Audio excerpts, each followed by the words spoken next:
깊은 밤, 휴대폰 진동이 거칠게 울렸습니다. 72시간 안에 떠나십시오. 한국이 20년 동안 세운 공장과 병원, 학교까지 한순간에 무너질 위기였죠. 오늘은 배신으로 추락한 나라가 어떻게 기적을 다시 맞이했는지 들려드리려 합니다. 여기서 잠깐. 안녕하세요. 감동평양입니다. 좋아요와 구독은 작은 클릭이지만 제겐 큰 힘이 됩니다. 영상 끝까지 보시면 왜 세계가 한국을 주목했는지 알게 되실 거예요. 더 많은 감동 실화를 전해드릴 수 있도록 꼭 눌러주세요. 새벽 4시 30분, 뉴욕 맨해튼 제 아파트. 창문 밖은 아직 검은 어둠이 깔려 있었고 고요를 깨뜨리며 휴대폰 진동이 책상 위에서 요란하게 울렸습니다. 이 시간에 걸려오는 전화는 절대로 평범한 일이 아니었죠. 발신자는 현대자동차 인도네시아 지사 책임자 정우석 부사장이었습니다. 소화기 너머로 들려온 목소리는 잔뜩 떨려 있었어요. 72시간 안에 모든 사업을 중단하고 떠나라는 명령이 내려왔습니다. 정부가 공식 통보했습니다. 그 순간 머릿속이 하얘졌습니다. 저는 15년 동안 국제개발은행 파견 조정관으로 일하면서 수많은 위기 현장을 다녔습니다. 하지만 이런 절망이 묻어나는 목소리를 들은 건 손에 꼽을 정도였어요. 기업 하나의 문제가 아니라 한 나라의 경제가 송두리째 흔들릴 때 나오는 음성이었습니다. 저는 급히 항공권을 예매하고 6시간 뒤 케네디 공항에서 인도네시아 수도행 비행기에 올랐습니다. 비행기 안에서는 잠시도 눈을 붙일 수가 없었습니다. 20년간 현대가 이 나라에서 세운 성과, 생산 규모, 투자 내역 자료를 계속 넘겨보며 상황을 정리하려 했죠. 연간 30만 대의 차량 생산, 직접 고용만 4만 명, 협력업체까지 합치면 수십만 명의 생계가 현대와 얽혀 있었습니다. 도대체 왜 이런 명령이 떨어진 걸까? 14시간의 긴 비행 끝에 도착한 인도네시아 수도의 공항은 이미 전운으로 가득했습니다. 도심으로 향하는 도로 곳곳에 붉은 글씨가 적힌 현수막이 걸려 있었습니다. 한국 기업은 떠나라. 20년간의 착취는 이제 끝이다. 차창 밖으로 보이는 글귀들은 칼날처럼 눈을 찔렀습니다. 옆자리에 앉은 택시 기사가 제 표정을 살피더니 조심스럽게 말을 건넸습니다. 혹시 한국에서 오신 분입니까? 제가 고개를 끄덕이자 그는 길게 한숨을 내쉬었어요. 제 동생이 현대차 협력업체에서 일했는데 오늘 아침 해고됐습니다. 가족을 어떻게 먹여 살려야 할지 모르겠다고 울더군요. 그 말이 귓가에 남아 멀리 사라지지 않았습니다. 공항에서 불과 30분 거리에 자리한 45층. 현대모터 타워 앞은 이미 수천 명의 군중으로 가득 차 있었습니다. 한때 이 도시의 자랑이던 건물은 이제 분노의 표적이 되어 있었죠. 간신히 경찰 호의를 받으며 건물 안으로 들어갔습니다. 43층 비상상황실 문을 열자 마치 전쟁터 같았습니다. 수십 명의 한국인 직원이 모여 있었지만 누구도 눈을 제대로 뜨지 못한 얼굴이었어요. 밤새 상황을 지켜보느라 모두 초췌해 보였습니다. 정우석 부사장이 다가와 손을 맞잡으며 말했습니다. 오시느라 고생 많으셨습니다. 그런데 상황은 상상 이상으로 심각합니다. 그 순간 커다란 스크린에서 대통령의 기자회견이 생중계되기 시작했습니다. 차가운 표정의 대통령이 단호한 목소리로 선언했습니다. 현대자동차는 우리 노동자들의 정당한 요구를 무시했습니다. 우리는 더 이상 참을 수 없습니다. 72시간 안에 모든 운영을 중단하고 철수하십시오. 회의실 안은 일순간 얼어붙었습니다. 펜을 손에 쥔 직원조차 손끝이 부들부들 떨리고 있었어요. 한 직원이 고개를 숙인 채 힘없이 중얼거렸습니다. 20년의 시간이 하루아침에 무너지는군요. 그 말은 마치 무거운 돌덩이처럼 가슴 깊숙이 내려앉았습니다. 저는 직감했습니다. 이건 단순한 노사 문제나 경영상의 갈등이 아니었습니다. 보이지 않는 더 거대한 힘이 뒤에서 움직이고 있었던 겁니다. 다음 날 아침, 저는 인도네시아 수도 외곽에 위치한 까라왕 산업단지로 향했습니다. 출근길 도로에는 평소와 달리 긴장감이 흘렀습니다. 곳곳에서 경찰차가 배치돼 있었고 공장 주변에는 이미 수백 명의 군중이 몰려 있었습니다. 그들 손에는 피켓이 들려 있었죠. 한국 직원과 똑같은 대우를 하라. 차별 없는 세상을 원한다. 구호 자체는 그럴듯했습니다. 하지만 표정은 단호하다 못해 공격적이었고 분위기에는 알 수 없는 불길함이 묻어 있었습니다. 정우석 부사장과 함께 회의실에 들어서자 노조 대표 리안과 간부들이 기다리고 있었습니다. 리안은 서류 뭉치를 탁자 위에 3개 내려놓으며 말했습니다. 이것이 우리의 요구 사항입니다. 총 18가지. 단 하나도 양보할 수 없습니다. 저는 서류를 집어들었고 첫 장을 펼쳐보자마자 말문이 막혔습니다. 첫 번째 조항부터 현실과는 거리가 멀었기 때문입니다. 모든 인도네시아 직원에게 김치, 된장찌개, 불고기를 포함한 한식을 매일 의무적으로 제공할 것. 정우석 부사장이 당황한 듯 물었습니다. 한식을 의무적으로 제공하라는 게 직원들의 진짜 요구입니까? 리아는 표정을 굳힌 채 단호하게 답했죠. 한국 직원들이 먹는 걸 우리도 똑같이 먹어야 평등합니다. 저는 속으로 깊은 한숨을 삼켰습니다. 이건 문화적 이해를 요구하는 문제가 아니라 누군가 뒤에서 의도적으로 꾸며낸 듯한 황당한 조건이었습니다. 두 번째 조항을 읽어내려갔습니다. 한국의 설날과 추석을 인도네시아 직원들에게도 유급 휴일로 보장할 것. 이미 인도네시아에는 르바란이라는 대명절이 있는데 한국 명절까지 모두 쉬어야 한다는 말이었죠. 세 번째는 더욱 충격적이었습니다. 모든 직원에게 최신형 현대자동차를 무상으로 제공하고 3년마다 신차로 교체할 것. 직원 수만 4만 명이 넘는데 어떻게 이런 요구가 가능하단 말입니까? 네 번째 항목은 사실상 회사의 존립을 흔드는 내용이었습니다. 인도네시아 직원들의 급여를 한국 본사 직원들과 동일하게 책정할 것. 그 계산을 단순히 해봐도 인건비가 10배 이상 치솟게 됩니다. 회의실 분위기는 점점 무거워졌습니다.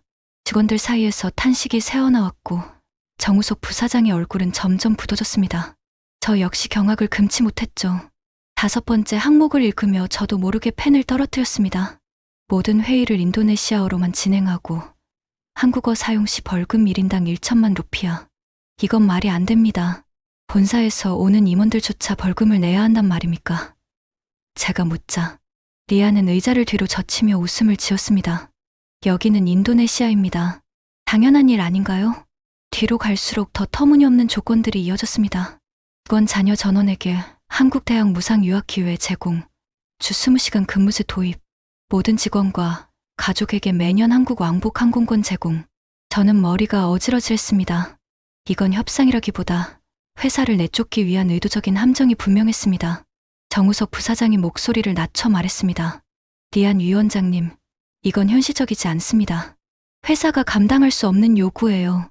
리안은 자리에서 벌떡 일어나 목소리를 높였습니다. 현대가 진정으로 우리를 동등하게 대우한다면 이 정도는 당연합니다. 72시간 내로 답을 주십시오. 거부하면 더 강력한 행동에 나설 겁니다. 그들이 회의실을 나간 뒤 공간 안에는 무거운 침묵만 남았습니다. 누군가 한숨을 내쉬며 중얼거렸습니다. 이건 협상이 아니라 쫓아내려는 전략이군요. 저는 직감했습니다. 이 요구 뒤에는 단순한 노동자의 목소리가 아니라 누군가의 치밀한 계산이 숨어 있다는 것을요. 회의실 문이 닫히자 정우석 부사장은 깊은 한숨을 내쉬었습니다. 이건 단순한 요구가 아닙니다. 누군가가 뒤에서 판을 짜고 있어요. 그 말에 모두가 고개를 끄덕였지만 대책은 보이지 않았습니다. 저는 잠시 자리를 옮겨 자료실로 향했습니다. 20년간 현대가 이곳에서 어떤 일을 해왔는지 직접 확인하고 싶었기 때문입니다. 솔직히 말하면 저 역시 한국 기업이 지나치게 이익만 추구해왔다고 생각해왔습니다. 몇 해 전 한국 파트너와 진행하던 프로젝트가 무산되면서 큰 상처를 입었던 경험 때문이죠. 그때부터 제 마음속에는 한국은 이익 앞에서는 냉정하다는 편견이 자리 잡고 있었습니다. 먼지를 뒤집어 쓴 상자들을 열자 예상치 못한 기록들이 차례차례 눈에 들어왔습니다. 첫 번째는 사진 앨범이었습니다. 2004년 쓰나미가 인도네시아를 덮쳤을 때 폐허가 된 아체 지역에서 현대 직원들이 구호 활동을 벌이고 있었습니다. 수천 명이 한꺼번에 몰려든 재난 현장에 공장 가동을 멈추고 달려간 사람들이 바로 그들이었죠. 앨범 속 인물들은 자동차 대신 식량 상자를 옮기고 무너진 건물 잔해를 치우고 있었습니다. 자료 하단에는 이런 문장이 적혀 있었습니다. 사람 목숨보다 중요한 생사는 없다. 저는 숨을 고르며 다음 파일을 펼쳤습니다. 이번에는 현대희망병원 건립 보고서였습니다. 병원장 안토니오스 박사가 남긴 기록에는 지난 15년간 10만 명이 넘는 환자가 치료를 받았다는 내용이 있었습니다. 그 중에는 선천성 심장병을 앓던 어린아이 3,000명도 포함돼 있었죠. 게다가 환자 대부분은 치료비를 내지 못하는 서민들이었고 그 비용을 현대가 매년 수천억 원 지원했다는 사실이 적혀 있었습니다. 저는 놀라움을 감추지 못했습니다. 이런 사실이 왜 알려지지 않았지? 왜 아무도 이야기하지 않았을까? 세 번째는 교육 관련 자료였습니다. 현대기술학교, 그곳을 졸업한 수많은 학생들이 지금은 세계 유수 기업에서 엔지니어로 일하고 있었습니다. 보고서 속 한 학생의 인터뷰가 눈에 들어왔습니다. 저는 빈민가에서 태어났습니다. 부모님은 쓰레기를 주워 생계를 이어가셨습니다. 그런데 현대기술학교에서 무상교육을 받으며 자동차 정비를 배웠습니다. 지금은 BMW 인도네시아 수석 엔지니어로 일하고 있습니다. 졸업생 명단을 보니 이미 2만 명이 넘는 인재들이 이 학교에서 배출돼 있었습니다. 네 번째 기록은 기술 이전 관련 보고서였습니다. 작은 철공소에서 시작한 협력업체들이 현대의 지원으로 수천 명을 고용하는 대기업으로 성장한 사례가 줄줄이 나왔습니다. 특히 한 업체 사장은 이렇게 적어 놓았습니다. 현대는 기술을 전수해주고도 돈 한 푼 받지 않았습니다. 오히려 장비 구입 비용까지 무이자로 빌려줬습니다. 저는 자리에서 한동안 꼼짝할 수 없었습니다. 지금까지 제가 가졌던 한국은 냉정하다는 생각이 흔들리기 시작했기 때문이죠. 그날 오후 정우석 부사장이 저를 병원으로 데려갔습니다. 수술 대기실에는 어린아이를 아는 부모들이 줄지어 서 있었습니다. 의사는 피곤해 절어 있었지만 단호히 말했습니다.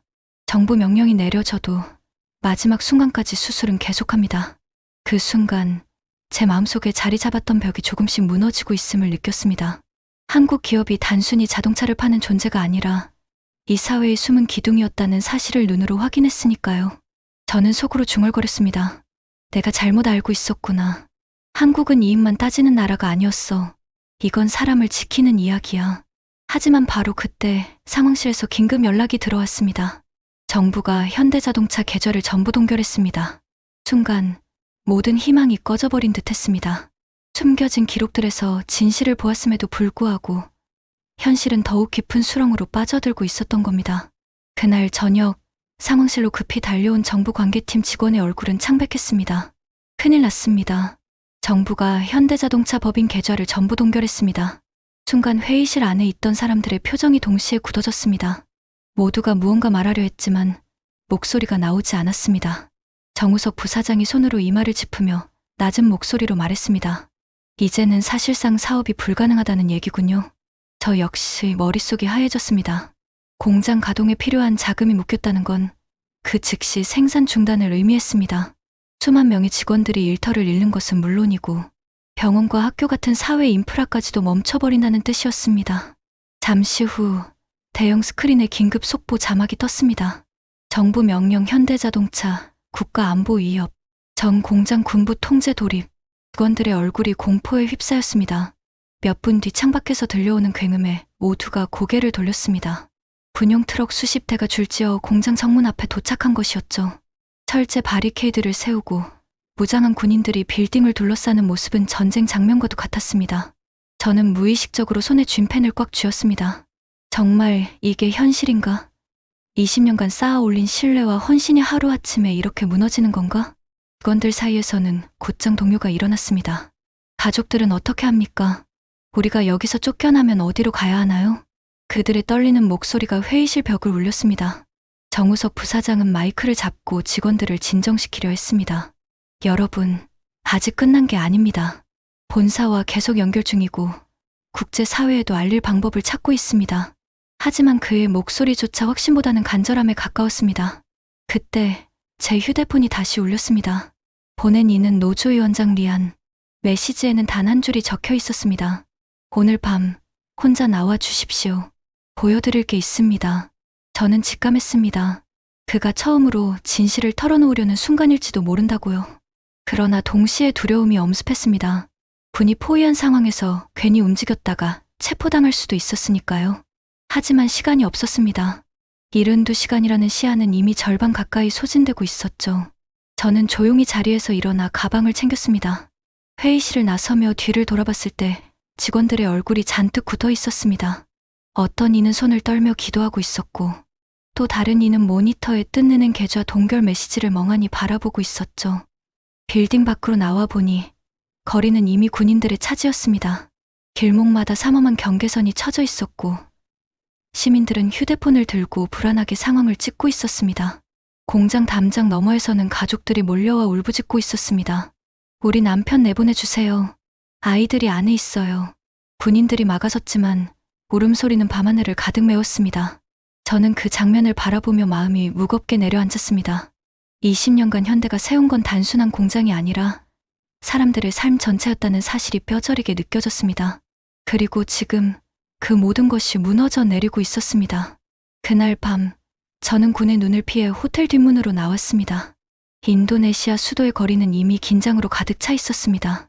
곳곳에 군용 지프가 서 있었고 시민들은 낮은 목소리로만 대화를 나눴습니다. 휴대폰 불빛 하나조차 낯설게 느껴질 정도였죠. 약속 장소는 남부 외곽의 허름한 찻집. 네온사인 불빛마저 꺼진 가게 안에는 낡은 선풍기 소리만 돌고 있었습니다. 부석 자리에는 노조위원장 리안이 앉아 있었고 평소의 당당한 모습은 온데간데 없었습니다. 그의 얼굴은 창백했고 손은 떨리고 있었습니다. 저는 의자에 앉으며 낮은 목소리로 물었습니다. 이 밤중에 왜 절 부르신 겁니까? 리안은 잠시 주변을 살핀 뒤 두꺼운 봉투 하나를 내밀었습니다. 안에는 녹음 파일이 담긴 USB와 여러 장의 문서가 들어 있었습니다. 변호사님, 제가 큰 잘못을 했습니다. 그의 목소리는 바람에 꺼질 듯 약했습니다. 일주일 전 대통령 경제보좌관 프라보오가 저를 불렀습니다. 그리고 이런 제안을 했습니다.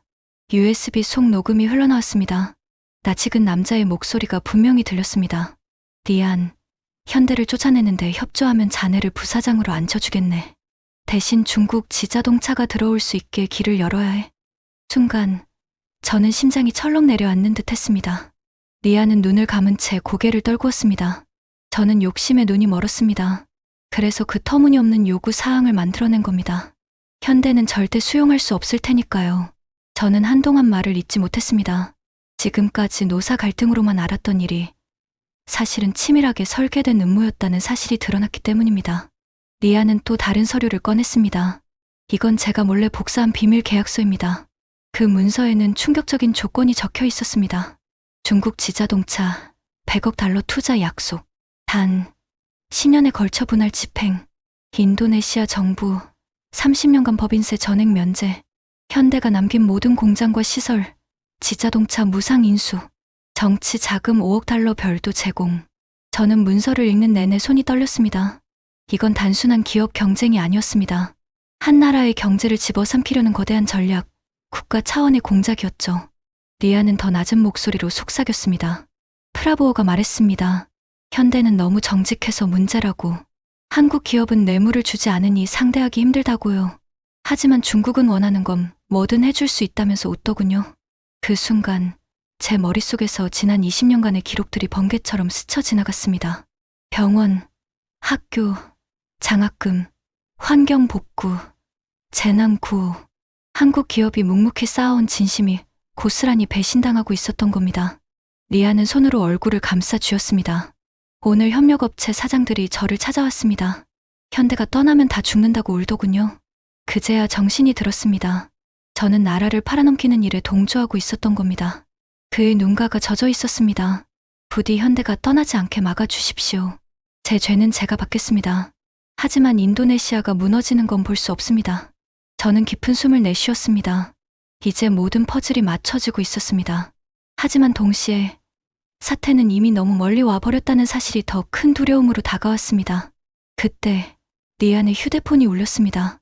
발신자는 프라보어. 그는 급히 전화를 끊고 제게 속삭였습니다. 내일 더 큰 시위를 준비하라고 합니다. 거절하면 제 가족이 위험해집니다. 경찰도 이미 매수됐다고 했습니다. 저는 손에 쥔 문서를 바라보다가 결심했습니다. 이 자료를 본사와 국제 언론에 동시에 공개해야 합니다. 시간이 없습니다. 리아는 고개를 끄덕였지만 눈빛에는 깊은 두려움이 담겨 있었습니다. 그리고 제 마음 역시 무겁게 흔들리고 있었습니다. 72시간이라는 시한은 계속 줄어들고 있었고 이제는 이 음모를 세상에 드러내느냐 아니면 모든 것을 잃느냐의 기로에 서 있었으니까요. 다음 날 아침 저는 정우석 부사장과 함께 대통령궁으로 향했습니다. 군의 삼엄한 경계 속에서 겨우 15분 면담 허락을 받아낸 것이었습니다. 대통령 집무실 문을 열고 들어서는 순간 차갑게 식은 공기가 느껴졌습니다. 대통령은 묵직한 책상 너머에서 우리를 바라보고 있었습니다. 시간이 많지 않습니다. 무슨 말을 하려는 겁니까? 그의 목소리는 냉정하고 단호했습니다. 정우석 부사장이 먼저 고개를 숙이며 말했습니다. 각하, 현대는 지난 20년간 이 나라와 함께했습니다. 병원과 학교, 장학금, 재난 구호 수많은 기록이 있습니다. 제발 그 사실을 외면하지 말아 주십시오. 대통령의 눈빛은 흔들리지 않았습니다. 현대가 우리 국민을 존중했습니까? 노동자들의 정당한 요구를 무시해 온 것 아닙니까? 저는 가방에서 USB를 꺼내 테이블 위에 올려놓았습니다. 카카, 이 안에 모든 증거가 있습니다. 노조가 말도 안 되는 요구를 내세운 이유, 그리고 중국 지자동차와 정부 관계자의 비밀 거래까지 모두 담겨 있습니다. 대통령의 얼굴이 순간적으로 굳어졌습니다. 무슨 소리를 하는 거요? 근거 없는 모함 아닌가? 저는 단호히 대답했습니다. 이건 모함이 아닙니다. 녹취록, 계약서, 계좌 이체 내역까지 있습니다. 만약 언론에 공개된다면 진실은 순식간에 퍼질 겁니다. 잠시 침묵이 흘렀습니다. 대통령은 손가락으로 책상을 두드리며 생각에 잠겼습니다. 그의 눈빛에는 두려움과 분노가 동시에 어른거렸습니다. 정우석 부사장이 다시 입을 열었습니다. 카카, 현대가 떠나면 이 나라의 경제는 무너집니다. 이미 협력업체들이 줄줄이 문을 닫고 있습니다. 병원은 수술을 중단했고 학교는 학생들을 돌려보냈습니다. 국민이 먼저 고통받고 있습니다. 대통령의 입술이 미세하게 떨렸습니다. 그러나 곧 목소리를 가다듬고 차갑게 말했습니다. 그래도 결정은 바뀌지 않습니다. 지자동차가 곧 투자를 시작할 겁니다. 우리는 새로운 길을 선택했습니다. 저는 몸을 앞으로 숙이며 강하게 밀어붙였습니다. 정말 지자동차가 약속을 지킬 거라고 믿으십니까? 아프리카에서 그들이 어떻게 했는지 아십니까? 투자한다고 말하고 결국 빚만 남겼습니다. 병원과 학교는 폐허로 변했고 국가는 빚더미에 올랐습니다. 같은 실수를 반복하시겠습니까? 대통령의 손이 잠시 멈추었습니다. 그 순간 비서실장이 급히 뛰어들어왔습니다. 카카, 큰일 났습니다. 노동자들이 대규모 시위를 벌이고 있습니다. 그런데 이번에는 현대 철수를 반대하는 시위입니다. 벌써 10만 명이 모였습니다. 대통령의 얼굴이 하얗게 질렸습니다. 뭐라고? 그럴 리가 없는데. 정우석 부사장은 주먹을 꽉 쥐며 속삭였습니다. 카카, 이제 국민이 직접 말하고 있습니다. 현대는 단순한 기업이 아니라 이 나라의 생명줄입니다. 대통령은 창밖을 바라봤습니다. 궁 앞 도로에 몰려든 인파가 거대한 파도처럼 출렁이고 있었습니다. 현대를 지켜라. 우리의 일자리를 지켜라. 그 외침이 창문을 흔들었습니다. 대통령의 어깨가 무겁게 내려앉았습니다. 그러나 끝내 고개를 돌리며 말했습니다. 결정은 철회하지 않는다. 72시간, 단 1분도 연장하지 않겠다. 그의 목소리는 단호했지만 두 눈 속에는 두려움이 분명히 자리하고 있었습니다. 대통령궁을 나왔을 때 이미 해가 지고 있었습니다. 궁 앞 도로는 여전히 인파로 가득했고 사람들의 목소리는 밤하늘을 울리고 있었습니다. 현대를 지켜라. 우리의 미래를 지켜라. 하지만 그 외침은 권력의 벽 앞에서 메아리처럼 흩어졌습니다. 그날 밤늦게 현대 모터 타워 상황실은 깊은 절망 속에 잠겨 있었습니다. 정우석 부사장이 마이크를 잡고 직원들을 바라봤습니다. 여러분, 이제 결정을 내려야 합니다. 대통령의 명령은 철회되지 않았습니다. 우리는 철수해야 합니다.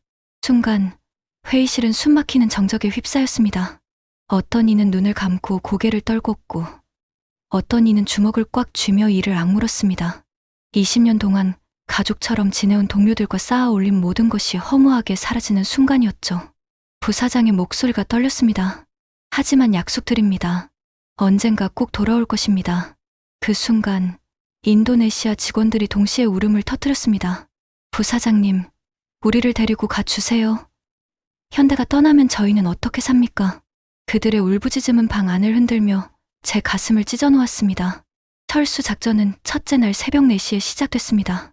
공장 안에는 수천 개의 기계와 설비가 질서정연하게 서 있었지만 그 모습은 곧 해체와 포장으로 뒤바뀌었습니다. 생산기술팀 조명식 이사가 목소리를 높였습니다. 로봇 830대, 프레스 금형 5,000개. 24시간 안에 모두 포장해야 합니다. 불가능하다고 말하지 마십시오. 우리는 할 수 있습니다. 인도네시아 직원들이 자발적으로 달려들었습니다. 저희도 돕겠습니다. 마지막까지 현대 직원으로 남고 싶습니다. 손에 기름이 묻어도 팔에 상처가 나도 멈추지 않았습니다.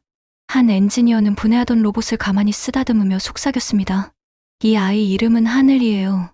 매일 아침 인사하던 친구였는데 이제 보내야 하네요. 그 옆에서 부품을 포장하던 바수키가 눈물을 훔쳤습니다. 이건 제가 처음으로 만든 금형입니다. 선배들이 밤새워 가르쳐준 덕분에 완성했는데 이 순간이 올 줄은 몰랐습니다. 둘째 날, 희망병원에 비극이 찾아왔습니다. 수술 대기 명단에는 800명의 환자가 남아 있었지만 병원 문은 곧 닫혀야 했습니다. 간호사 시티는 울먹이며 말했습니다. 어제 입원한 백혈병 아이는 이제 5살인데 다른 병원은 받아주지도 않아요. 정우석 부사장은 단호히 결정했습니다. 마지막 순간까지 수술합니다. 의료진 철수는 72시간 종료 시점 이후로 미룹니다. 그때 놀라운 장면이 펼쳐졌습니다. 한국인 의사 8명이 자원한 것입니다. 우리는 남겠습니다. 환자들을 버릴 수는 없습니다. 누군가가 말렸습니다. 정부 명령 위반입니다. 체포될 수 있어요. 그러자 의사 한 명이 고개를 들어 단호히 말했습니다. 의사에게는 국경이 없습니다. 그들의 헌신 덕분에 마지막 48시간 동안 300건이 넘는 수술이 이어졌습니다. 의사들은 단 1시간도 눈을 붙이지 못했지만 끝까지 수술실을 지켰습니다. 셋째 날, 기술학교에서는 눈물의 졸업식이 열렸습니다.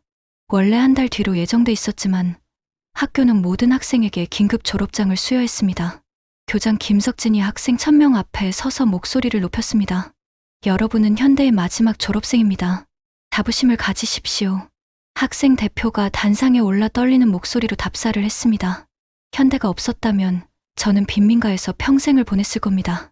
이제 저희가 이 나라 자동차 산업을 지키겠습니다. 학생 1000명이 합창을 시작했습니다. 그 노래는 다름 아닌 한국 동요 푸른 하늘 은하수였습니다.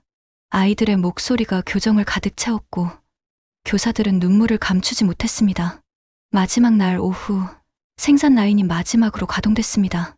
라인 넘버 3894점 빨간색 산타페 한 대가 조립 라인을 천천히 빠져나왔습니다.